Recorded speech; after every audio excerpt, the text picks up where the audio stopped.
Okay, we're starting. Sorry. Welcome back to the 1880 podcast with Jude, Lindsay, and Jasper. We're back, and we're going to be jumping into Jude, the only chapter. Back at it in verses 14 through 16, correct? We're still doing 14 through 16. We're going to break it down a little bit further because we got a great intro last episode into what those 3 verses had inside of them. But there's so much inside of them, and we don't want to just leave it for one 20-minute episode. So we're going to do it again this episode. We're going to continue diving into those verses before moving on to the rest of Jude. But before we do, Jasper, your dream. Our final episode on the Dream series. So my dream, if you remember from last week, Lindsay kind of stole it with her second dream, but I'll go a little bit more in depth. So the dream for Jasper is to open a bakery. Lindsay's had a bakery bookshop. I'm more focused on the bakery side of it because I don't know much about the bookshop, but I know about the bakery. So I'll explain what the bakery would look like. So the old bakery I used to work at, I don't think no one who works there is listening to this, but maybe they will one day. We'll see. But it was a European-style bakery, so we did like French stuff and kind of Polish mostly stuff French too. stuff, some Polish stuff, but mostly French pastries. I love croissants. That was my specialty there that I specialized in.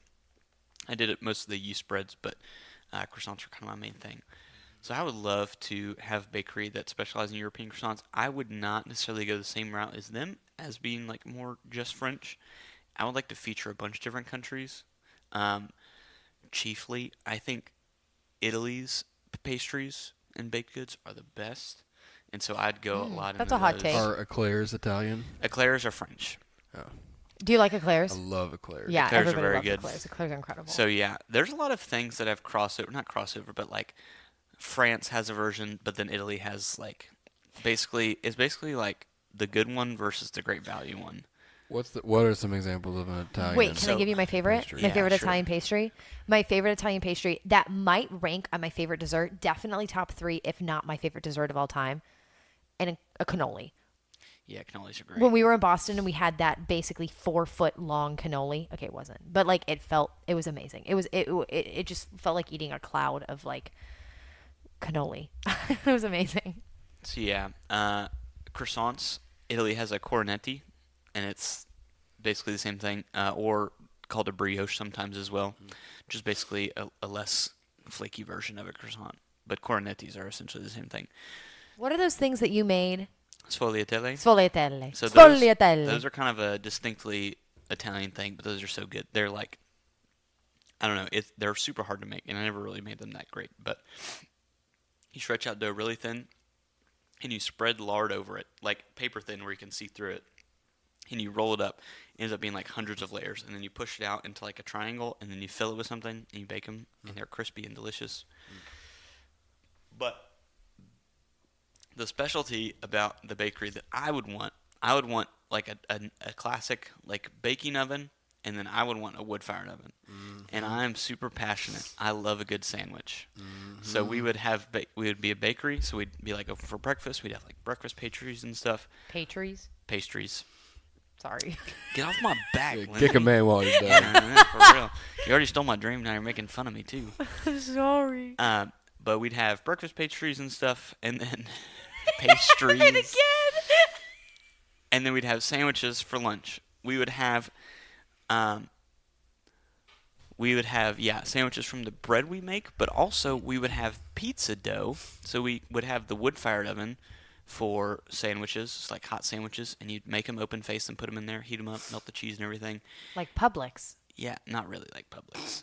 I love Publix. That was kind of insulting, but Okay, Publix is my favorite. Anyways, so. But we would have that, and we'd have pizzas, and with the pizza dough, you can also just like make a pizza dough shape in a circle, and then fold it over, and then that makes a bread, and you make hot sandwiches with those as well. So basically, I just want like an Italian sandwich shop plus bakery. Okay, wait. Can I alter this slightly? Because I think that sounds amazing. This is my dream, Lindsay. Yeah, well, I'm going to come in there and alter it slightly. Because I think that if we did like a bakery with like a pizza shop, like a pizza and bakery deal, where it's like we sold by the slice, that would be cool. Yeah. So Rome, I would love to do Roman pizza like that. Oh, I love Roman pizza. You know how they sell pizza in Rome? They sell it by weight. So they have like a big like square of pizza, and they cut off what you want, and they weigh it, and they sell it to you by the weight instead of like by slice. But here's the kicker about the bakery. My dream for a bakery is not to have just like a massive menu, but have like 7 items, like 7 to 10 items somewhere in there, and you cannot adjust them at all. You have to get them exactly how they come, but you are just so known for how good the items that you've made are. Yeah. People don't even Yeah. care. Yeah, they It don't doesn't even even care. matter. Yeah. That's like when we tried to Love it. create the sandwich shop with 8 menu items. Like 2 years ago, we came up with this idea that one day when we're like 60, we'll move and we'll make like a sandwich shop, like a sandwich. What are those things called? Truck, like a food truck. And one of them was like Sal's Original, and it was like a chicken parmesan sandwich. He had Who's like Sal though? Sal, like an Italian Nobody knows name. who Nobody, Sal just like is. a lot, like you have a lot of Italian American names that are just Sal. Yeah. Or like you have like the herbivore, and it's like a veggie sandwich. I know that you would probably hate that, Who Jewett. eats that sort of Okay, thing? me, Jewett. I do. I like vegetables. One other distinction about this bakery, core memory for me, freshman year of college. Every Sunday, I would go to church, and then I was pretty much alone in the town I was in my freshman year. I'd go to church, and then I would go eat breakfast at this diner. I have a lot of memories about diners, but this one in particular, I was by myself, so I usually wouldn't like sit at a table or a booth, but they had a bar. But a bar at a diner is like a bar into the kitchen. So it's like the bar seating, and then a little like half window, and then the kitchen. So you can just eat your breakfast and sit and watch the people make the food. And watching a diner operate in Oklahoma on a Sunday morning is just, it's a machine at work, and it's kind of crazy. Kind of But like art. Yeah, with- some cinematic yeah, stuff. Yeah, it's that it's is. honestly so fun to watch. I love that, and I miss it very much. But with that, the bakery, the kitchen would be completely open. Not that people could walk into it, but we'd have seating around in like little half windows that people could watch as we're making the stuff. Because I think it's so cool to watch people bake things, and it would be like a show at the same time as being a bakery. I love it. I love it, and like Tudor's Biscuit World. No, like Tudor's Biscuit Biscuit Bell, World. where you see the people make the biscuits. the biscuit window. The biscuit window, Yeah. but like not Biscuitville. Well, we can leave Biscuitville out of it. That's Yeah, that's we a don't Jewett need to loves go in- we don't need- Biscuitville. Yeah, This I girl will- didn't catch any strays on this episode. No, and honestly, I'm sitting here like this would very much help me broaden my horizons because I'm sitting here and every time you say bakery, I think of donuts. Oh my gosh. I'm hoping that one day Krispy Kreme finds a way to Lynchburg. Oh, that's real. I also am hoping that. Like, can we not get a stinking good donut place? Yeah. Yeah, that's so real. Like, there's not a good. That is so But real. to the point I was trying to make, this community, and I don't know where you're thinking of having this type of thing, but we do not have a good food scene No. at all. No, Yeah, it's pretty rough. It is rough.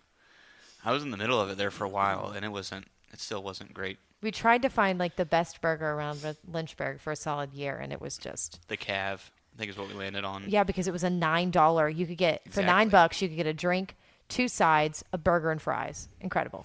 For $9, doesn't beat it. Bedford Wendy's Stop. mic drop. Solid pick, Stop. too. That's I'd great. take that one. You know what my honest pick Dave is? single. No, Oh, Bedford Wendy's is popping. no. Chili's, 3 for $10.99. Best burger you're gonna get.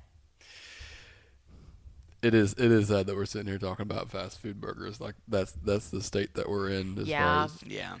But anyway. yeah, that's That's Jasper's the I dream. love it, Jasper. I like it a lot. Now, I call it a dream because that's like I don't know if I want to do that in this life. I feel like that'd be the perfect job for me to have in heaven because I don't have to deal with the stress of running a business, but I just get all the benefits of doing what I love. yeah. But maybe You the never Lord is know. calling me to make a bakery. I don't know. us, Jasper, us to make a bakery. Let's be real. Who'd be the baker? Well, it sounds like Lindsay's doing the book stuff. Yeah, she would be out front for sure. Yeah. Hello. I'm the reason. Yeah. But also, who would do all the businessy stuff about it? Oh no, not me. I don't touch Exactly. numbers. That'd be me too. I haven't done math in 7 years, and I'm fine with that. Somebody calling? No, I have my phone right in front of me. Never mind. Sorry. All right. There's my dream. I like it. I like it too. Thanks. You can build that right next to the smokestack Yes. barbecue place. Yes. We can have collabs. Full circle. And I'll put my American Girl doll restoration store right next to your guys' things. Great. You suck. Sorry. That's nuts. That was crazy. I was really excited. We all have dreams. This is like last episode we talked about Tangle. Dreams. No, listen, the song "I Have a Dream, I Have a Dream." Everybody has these really wonderful just know the dreams, speech. and then everybody. Does it have to be a road front dream though? Could it be like a slide you a business card type dream? I don't understand. Like I do this on the side, but don't tell anybody. No. Anyway, Flynn Rider explains it his dream, and everybody makes fun of it. But I'm not making fun of your dream. really, because I think it's adorable. adorable. Yeah. I wrote down another episode idea for next time. What is it? Desert island sandwich. Only real ones know. I mean, we got to define what a sandwich is, because in theory, anything between two pieces of bread is a sandwich. I choose $1 million sandwich. Yeah, Anyway. that's another episode. Yeah, that is a funny episode. We love Good. the Chuck references. I'm about to rewatch that show now. I know. I've been thinking about this whole time, and you got we will stop talking about Chuck, but Oh my gosh. All right. Jude, verse 14 through 16. Round 2. Jude verses 14 through 16, round 2. you want me to read it this time? Yes, please. Yeah, I messed up perfect. last time. It's okay. All right.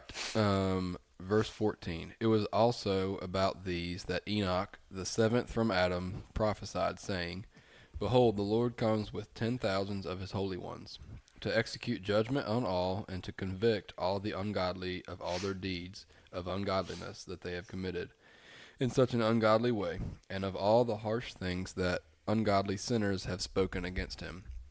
These are grumblers, malcontents, following their own sinful desires. They are loud-mouthed boasters, showing favoritism to gain advantage. All right, so I'll give us a quick recap what we covered last week, and then we'll kind of pick up where we left off there, and then probably circle back to the beginning, and it's going to be great. Okay, so talked about we have Enoch, who is the, I think, like 5th great-grandson of Adam, but the 7th from Adam. So he is a character in the scriptures from pre-flood. So we hear about him, and he actually never died, which is kind of crazy. He's one of 2 people, right? Just him and Elijah were the only ones? Yes. I guess Jesus as well, but...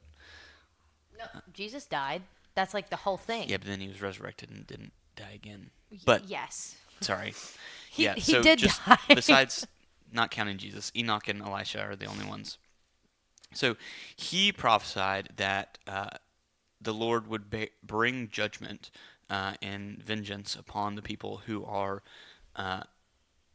basically within the church, who are not supposed to be there and who are only there to cause disruption and to deceive those who are within, those who are God's children, and to try to pull them away from faithfulness. And then we get a little bit of a description, and I think that's where we're going to pick up on this episode, yeah? All right, so here at the end, in verse 16, we have, I call it the marks of the ungodly people. So the people we've been talking about this whole time are those who are within the visible church or within the 4 walls of the church. So they attend church, but maybe they're not actually saved. They're not a part of God's family. So we have these people who they've snuck in unnoticed. We can't really see them. So they're kind of under the radar with what they're doing that's wrong. But we get a description here at the end of what they are. What are some of these words to use to describe the ungodly person? We talked about this last week. Grumblers, complainers. Yeah, but let's break those down a little bit. Yeah. So I guess let's just go one by one real quick. What's a grumbler? Grumbler is something that's kind of looked down upon a lot in the Bible. What's a grumbler? I don't want to do this. Why don't I have to do this and they don't have to do this? Yeah. Can I please not do this? No, you need to do this. But that. Glass half empty people. So always focused on what's going wrong instead of what's potentially going right. Yeah, I have not just. I don't want to make this too complicated. I think those are very good. I have on here that faithfulness is not a joy. The things that God gives them to do, although they're not always easy, and they won't be, but they don't have any joy in it. So everything they do is like their response is always what Lindsay just enacted. It's like, oh, why do I have to do this? And it doesn't always have to be verbal. Like it can be It's like their heart posture. Yeah, is like what, you really, can. what it really is. And also, I'm talking to myself too, because I'm so honest when I say I genuinely struggle with grumbling. Like going to work every single day, facing hard situations, hard oppositions, a challenging job. It's a wonderful ministry. But I mean, of course, there are going to be challenges inside of it. Like there are challenges inside of everything, and it's like when my heart posture is like, oh my gosh, like I'd rather do anything than doing this, and like I just don't want to be here. I'm just going to get through the day because I really don't want to be. And it's like that is a constant temptation, and it's not right. Like it doesn't make it right. God has given me an opportunity to teach and a responsibility to teach, to obey Him and to be faithful to Him while I do it. And guess what He provides? Joy. So let me ask Him for that joy and claim to that joy, so I'm not tempted to grumble. That way, the day that the enemy, when I woke up, was like, oh, you don't want to go into today. There's so much stuff today. You're going to have to talk to 100 different people. Like it's going to be a lot. And it's like, no, like God is going to give me joy through it, and He's faithful to provide joy for it. Like that is what He's going to do. My faithfulness is to obey Him, and His promise is to see me through it and to be with me in it, and to allow me joy, especially in the harder moments, because I know that He's the one who's sending them, and knowing that He is the one who is seeing me through them. And I don't have to grumble, and I don't get to grumble. What I get to do is I get to be present. I get to be present in what He's calling me to do in that moment. Did that make any sense? That was really good. Yeah, really good. So I think we'll move on. That was very good. So we'll just move on to the next one. I don't think we need to add much more to that. So our next word is malcontents. I'll just ask this question. Does that sound like another word to anybody? Whenever you hear malcontent, do you think of it? Does another word come to mind? Maleficent. Oh, well. Same root, same prefix. I think of malnourished because I think we usually discontent. It's usually the word that we use, in English for like someone who's not content. Or malevolent also has the same prefix. I don't know what that word means, though. Malevolent is actually one of the words that Maleficent is made up of. Is magnificent and malevolent. Malevolent is when. Sorry, I'm getting this is off the track. It's evil. Okay, so when I hear malcontent, I think of malnourished, and I think that may help us to paint a picture. Someone who's malnourished is not someone who's just not eating, but it's someone who is now sick because of their lack of nutrition. So this person that's malcontent, not only are they not content, but they're turning bad into bad because of it. So because they have no contentment in what God has given them, they're turning to sin. And their life is becoming worse because of it. Yeah, so not only are they discontent, because people can be discontent or not content without, and just kind of stay there. Yeah. But malcontent is not only am I not content with my situation, but I'm turning the other way to now I'm perpetuating wrong actions, wrong things because I'm not content. Yeah, because sometimes God does give us contentment, but some things in life are going to be challenging, and we're going to have seasons where it's like we don't really feel content, but instead of what this person would do, they would turn to sin. What the Christian does is in our discontent, we turn to God and say, why is this happening? Or why is this here? And we run to God with those questions and not to sin. Yeah, and it's also important to know, like, you run to God with those questions, and there's a very real reality that He might not answer that question for you right now. That does not give you or me the ability to go, well, all right, then I guess it's just for nothing. But He does promise peace, though. Exactly. Even if we don't know the answer. And because we are not the ones who have to know the answer, but He does promise peace, and we can hold on to that peace. We can hold on to that peace, especially through the really, really hard moments where it just feels so out of control, because ultimately we're not in control. Yeah, and the idea of being in control, I think, leads us into the next one, is that they're following their own sinful desires. What do we think about that one? Yeah, I mean, I think that grumbling and malcontentment flows out of that. And so, It's a human condition to think I see, I want, and when I get, that's going to make me happy. Um, but we really need to take a look at, what is driving our desires, and are they aligned with what God would have for us or not? And I think what this verse is getting at here is that if our desires do not flow out of God's purpose for our life, then they are going to end in grumbling and malcontentment, whether we think they are or not. So going after things that we want because we want it, and not because that is something that God has given us a desire for, is not going to satisfy us. Yeah, if our deepest heart desire is that we are completely in control of our lives, and yet we're following a religion that is utterly opposed to that, that's going to produce these things where we're not going to be satisfied with faithfulness. We're not going to be satisfied with what God gives us. And then we will just turn to doing whatever we want instead. Yeah. Professor Chad says this, and I actually think it's really helped my outlook on things. It's like we talk a lot about like, oh, if you could do like anything, which I mean, we have this whole like thing going on where we're talking about things that we'd want to do, which is fun. But like when we, I guess, focus on that, like, okay, well, like, you can do anything you want to do. Like you just go after it. But his mentality is to switch it and go, okay, well, actually, I mean, you can, but like God has gifted you with certain things. What do you think God has gifted you for in the ways that you could use it? Like, how do you think God has gifted you? And how could you use that? Like what do you think God has created you to do? Like, not necessarily, like, oh, you can do absolutely anything, so just go and do it. But like, no, how has God specifically and especially created you to faithfully follow Him and to minister to others in the Great Commission, as Matthew, the end of Matthew and the end of Mark tells us, and possibly one other gospel I'm forgetting. Yeah, I think that what you just said, Lindsay, has an interesting application to bringing up what we've been talking about, the things that we would like to do one day in our dreams. And Jasper, you mentioned something about, well, I really like this idea of a bakery, but I don't necessarily want to deal with some of the headache that comes along with that. Well, that's the reality of anything. It can be the most wonderful thing in the world. Anything that we put our minds to it and put our desires towards in this world, there's going to be some aspect of it that is worth grumbling about. Like there just is. That's the nature of living in a fallen and sinful world, is no matter what we put up there on that pedestal of what we might achieve, there's going to be something that we can grumble about. Contrast that with God's character and who He is. There's nothing about God that will ever let us down. You can't seek perfect happiness in an imperfect world. It's illogical. Like, like you can't. It's like that scene in National Treasure when they're in, okay, real ones will get it.